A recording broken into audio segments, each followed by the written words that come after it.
Floresta Mágica Capítulo 3 O Castelo das Nuvens. Depois de salvar o cristal de luz, a floresta voltou a ficar calma. Durante vários dias, os amigos viveram tranquilamente. Lumo voava entre as árvores. Lily colhia flores brilhantes. Tico corria pelos galhos procurando nozes mágicas. Bella observava tudo do alto da árvore mais antiga. E Mimi espalhava pequenos brilhos de magia pela floresta. Mas numa manhã muito cedo, o céu começou a brilhar de uma forma diferente. Nuvens prateadas apareceram no horizonte formando algo estranho. "Vocês estão vendo isso?"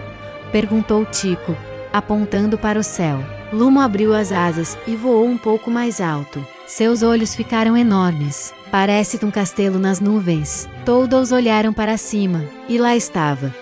Um enorme castelo flutuando no céu feito de luz e nuvens brilhantes. Nesse momento, o livro mágico começou a brilhar novamente. As páginas se abriram sozinhas e apareceu uma nova mensagem. "Quando o castelo despertar, novos guardiões precisarão subir." Lily ficou animada.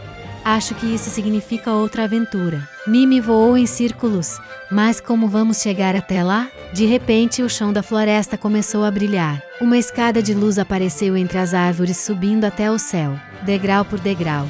Ela levava direto ao castelo. "Uau!" gritou Tico.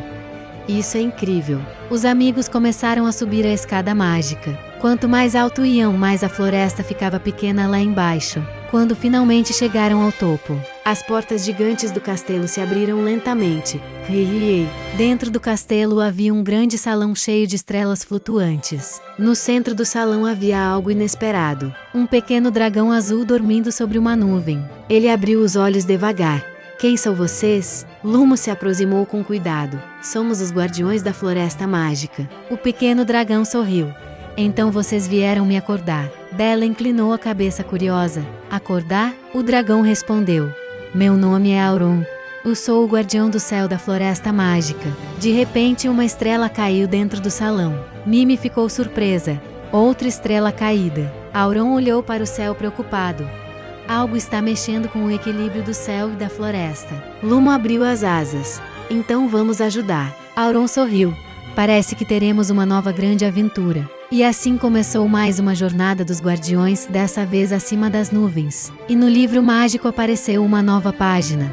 A Guerra das Estrelas da Floresta Mágica.